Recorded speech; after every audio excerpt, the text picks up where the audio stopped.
My name is Shabir, and I'm with the Party for Socialism and Liberation. And from as early as I could remember, I grew up learning about the cause. The cause, of course, being the liberation of Palestine. Today I am 27 years old, and that is a cause that is still yet to be attained, but we will get there. What stands in the way of this just cause, this absolute necessity, this goal of liberation from the shackles of colonialism, from the shackles of imperialism? We have two enemies here. One is the obvious one, the Zionist entity. But let me promise and assure you all, the Zionist entity could not survive one day, could not survive 1 hour, could not survive 1 second if it wasn't for the United States imperialist war machine bankrolling the military and defending them politically. U.S. presidents unapologetically back Israel, whether they are Democrats or Republicans. This tells us that no matter who wins in this corrupt, billionaire-approved, two-party system, that they will defend Israel. But why is that? Why is that? It's because Israel is part of the United States empire, and just as much as other U.S. military bases around the globe, it acts as a guardian of U.S. interests in a key strategic location in the world, a region that the United States has pillaged, a region that the United States has caused destruction in for decades. To quote the current U.S. president, in 1986, Joe Biden said this, $3 billion a year to Israel is the best investment America makes. If Israel didn't exist, America would have to invent Israel to protect America's interests in the region. What do you all think about that? Whoa!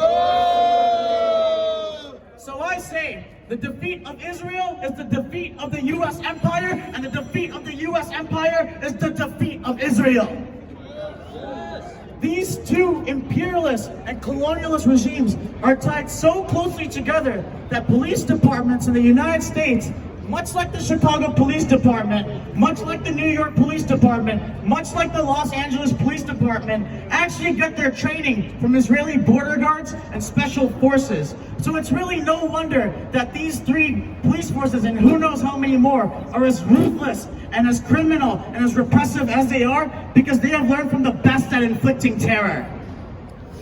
As these two regimes are so interconnected, we the people must also unite with each other to defeat these horrors.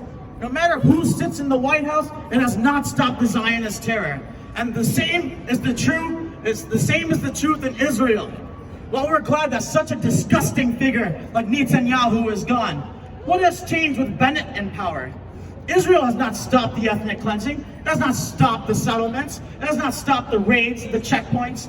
Instead, today, this year, we're seeing a virtual repeat of last year, where last year Israel also raided Al-Aqsa Mosque, launched a vicious assault on Gaza that killed hundreds and wounded thousands, including children, which itself is a repeat of 2019, of 2018, of 2014, and so many other years, which we have seen attacks against people living under possibly the most crushing oppression, the most crushing occupation in the entire world.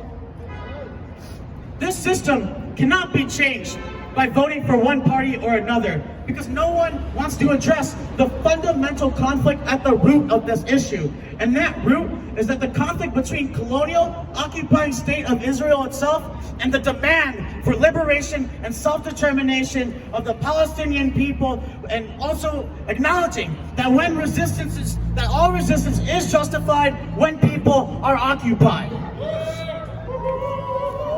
What the politicians and arms dealers in both the United States and Israel fear more than anything else is a mass, militant, international, and multinational movement.